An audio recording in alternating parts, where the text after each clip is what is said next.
കുറച്ചധികം നാളുകളായി കാണുമല്ലേ എൻ്റെ വീഡിയോസൊക്കെ ഒന്ന് കണ്ടിട്ട്. ഞാനും അങ്ങനൊരു മൂഡിലായിരുന്നു കേട്ടോ. വീഡിയോ ഇടണോ വേണ്ടേ എന്നൊക്കെ കുറേ ചിന്തിച്ചതിന് ശേഷമാണ് ഈ വീഡിയോ ഇന്നിവിടെ ഞാൻ പോസ്റ്റ് ചെയ്യുന്നത്. 1.5 ആഴ്ചയോളം ആയിട്ടുണ്ടായിരുന്നു കേട്ടോ ഈ വീഡിയോ എടുത്ത് വെച്ചിട്ട്. എന്താ പോസ്റ്റ് ചെയ്യാൻ മടിച്ചതെന്നല്ലേ. എൻ്റെ ഒരു വീഡിയോയ്ക്ക് ഏറ്റവും കൂടുതൽ വ്യൂസ് കയറിയിട്ടുണ്ടായിരുന്നു. അതിനകത്ത് ഞാൻ എൻ്റെ ഫാമിലി മെമ്പേഴ്സിനെ മിക്കവരെയും പറ്റുന്ന രീതിയിലെല്ലാം കവർ ചെയ്തിട്ടുണ്ടായിരുന്നു. അന്ന് ഞാൻ എൻ്റെ ഉമ്മാടെ വാപ്പായെ കാണിച്ചിട്ടുണ്ടായിരുന്നേ.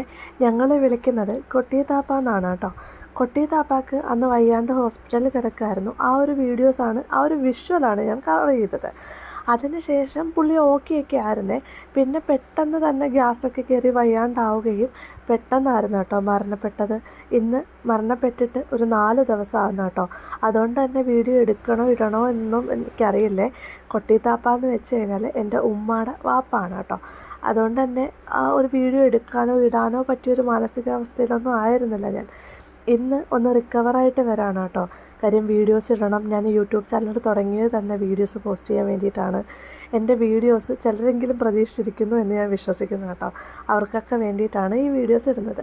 നമ്മൾ ആസ് യൂഷ്വൽ നമ്മുടെ വീഡിയോ പോയിൻറ്റിലേക്ക് തന്നെ വരാം കേട്ടോ. ഇതെല്ലാം നമുക്ക് വിട്ടേക്കാം.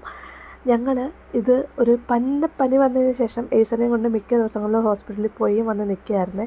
അതിനുശേഷം ഞാൻ എൻ്റെ വീട്ടിലേക്ക് വരുവാണ്. അപ്പോൾ അതിനു മുമ്പ് നമ്മൾ സിംലയിലൊന്ന് കയറിയിട്ടുണ്ടായിരുന്നു കേട്ടോ. അവിടെ ക്രിസ്മസിൻ്റെ ഒരുപാട് സാധനങ്ങൾ വന്നിട്ടുണ്ട്. ഒരുപാട് ഡെക്കോർ ഐറ്റങ്ങൾ, കുട്ടി കുട്ടി സാധനമാണെങ്കിലും ഭയങ്കര ക്യൂട്ടായിട്ടുണ്ടായിരുന്നു. ഭയങ്കര അഫോർഡബിൾ ആയിട്ടുണ്ടായിരുന്നുണ്ട്. ഈ ട്രീക്കൊക്കെ 100 രൂപയുള്ളൂ കേട്ടോ. അത്രയ്ക്ക് അഫോർഡബിളായിട്ടുള്ള ഒരുപാട് സാധനങ്ങൾ, നല്ല തിക്കും തിരക്കും ഉണ്ട് കേട്ടോ. നോക്കി നിന്ന് മേടിക്കാൻ പറ്റും. പക്ഷേ നിങ്ങൾ കുറച്ച് നേരം മെനക്കെടണം എന്ന് മാത്രം. 5 രൂപയ്ക്കും 3 രൂപയ്ക്കും 6 രൂപയ്ക്കും ഒക്കെ നല്ല നല്ല ഹാങ്ങിങ് ആയിട്ടുള്ള ഐറ്റംസൊക്കെ ഉണ്ടായിരുന്നു കേട്ടോ. നമുക്ക് ക്രിസ്മസ് ട്രീയിൽ തൂക്കാൻ പറ്റിയത്.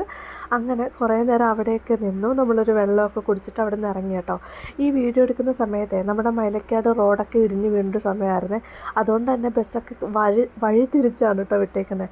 നമ്മൾ കറങ്ങിത്തിരിഞ്ഞൊക്കെയാണ് വരുന്നത്. അത് മാത്രമല്ല ഒടുക്കത്തെ സ്പീഡാണ്. ഞാൻ കയറിയ ബസ്സിൽ എങ്ങനെയെങ്കിലും വീടെത്തിയാൽ മതി എന്ന് വിചാരിച്ചിരിക്കുകയായിരുന്നു കേട്ടോ ഞാൻ. അജു ഞങ്ങളുടെ കൂടെ ഇല്ലേ, അജു ജോലിക്ക് പോയിരിക്കുകയാണ് കേട്ടോ.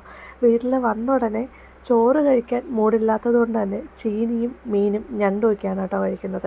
വളരെ ചെറിയ ഞണ്ടായിരുന്നു. പിന്നെ ഞണ്ട് ഇഷ്ടമായതുകൊണ്ട് ഞാൻ കഴിച്ചിട്ടുണ്ടായിരുന്നേ. എൻ്റെ വീഡിയോ ഇഷ്ടപ്പെട്ട് കഴിഞ്ഞാൽ സപ്പോർട്ട് ചെയ്യാൻ മറക്കരുതേ.